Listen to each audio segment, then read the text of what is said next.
Assalamualaikum warahmatullahi wabarakatuh.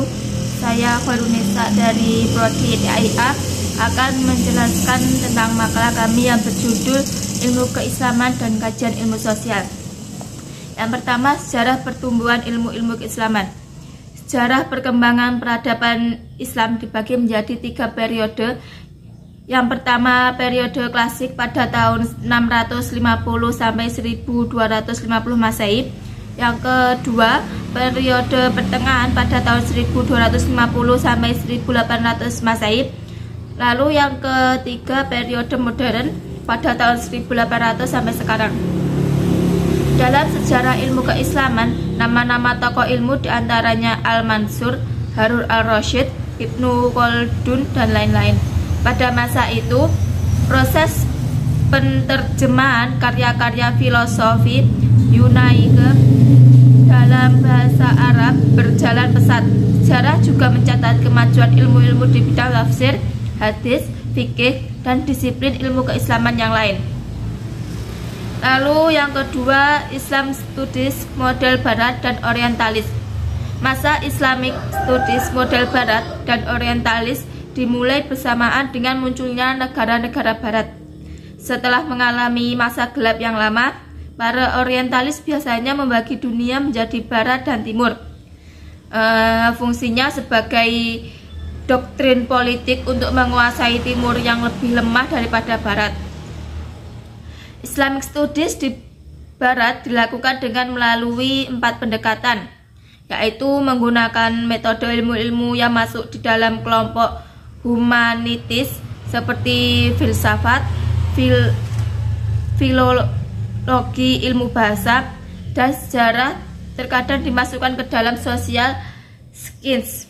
Yang kedua, menggunakan pendekatan yang biasa dipakai dalam disiplin atau kajian teologi agama-agama, studi Bible dan sejarah gereja, yang berarti trainingnya Dr. Divinity Schools. Lalu yang ketiga, menggunakan metode ilmu-ilmu sosial. Yang keempat, menggunakan pendekatan yang dilakukan di dalam departemen-departemen pusat atau komite atau area studies.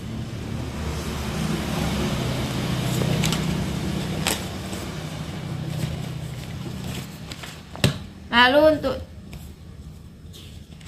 bab ketiga, Islam sebagai kajian akademik. Kajian akademik untuk ilmu keislaman yang dimaksud di sini dengan studi kritis yang menurut ukuran tradisi Barat bercirikan tidak percaya atau mempertanyakan terhadap kasus dan hasil pemikiran yang dikajinya. Persoalan sekarang adalah bagaimana umat manusia, khususnya umat Islam masa kini memperoleh ilmu ini. Contohnya begini, misalnya di tingkat perguruan tinggi, satu pertanyaan timbul, belajar Islam lewat siapa? Yakni jawabannya pasti lewat guru atau ulama atau tulisan. Benarkah guru atau ulama atau penulis itu tepat di dalam memahami Islam? Nah, di sini letak kajian akademik terhadap Islam yang dilakukan oleh sarjana muslim sendiri, yaitu kajian akademik terhadap pemikiran ulama terdahulu di dalam memahami Islam. Lalu bab yang keempat, kajian Islam dengan pendekatan ilmu sosial. Pendekatan yang dilakukan oleh para ilmuwan sosial dengan disiplin ilmu yang ditekuninya memberikan suatu kejelasan tentang hal-hal yang berhubungan dengan fenomena agama dalam kerangka seperti hukum sebab akibat, stimulus, dan respon. Ada hal yang mendasarinya, yaitu pertama, dalam kajian agama tidak hanya orang lain yang diteliti, tapi sang pengaji harus terlibat di dalamnya. Lalu yang kedua, secara tradisional, agama dianggap sesuatu yang sakral, suci, dan agung.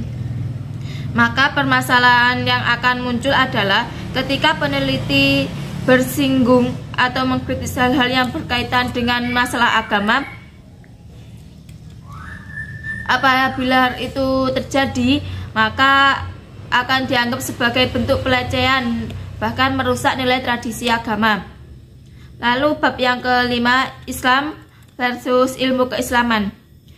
Ada orang yang beranggapan bahwa ilmu keislaman hanyalah ilmu yang perlu dikaji, bukan sesuatu yang diamalkan. Sedangkan Islam bukanlah objek kajian, melainkan norma, doktrin, disiplin, dan nilai-nilai yang harus diamalkan. Jadi, al-ilmu qibul amal. Ilmu itu penting untuk kepentingan praktek. Dengan demikian bahwa Islam itu mengandung dua dimensi yang sinergis, yaitu ilmu dan amal. Islam adalah agama yang sempurna dan perlu diamalkan, dan itu disebut ilmu keislaman. Lalu untuk bab selanjutnya, konsep ilmu dan tradisi Islam.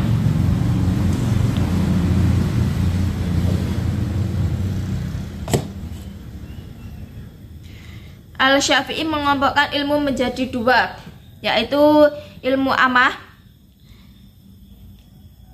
Ilmu amah adalah ilmu yang diterima secara umum, dan yang kedua ilmu hasanah,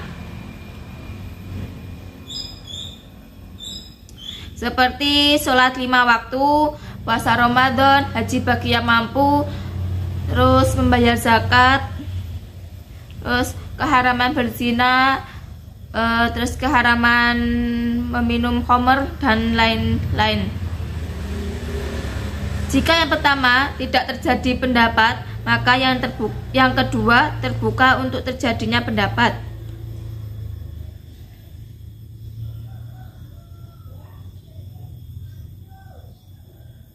Sedangkan tradisi adalah sistem nilai yang muncul dalam praktek kehidupan suatu masyarakat sebagai kebiasaan turun-menurun dari generasi ke generasi selanjutnya.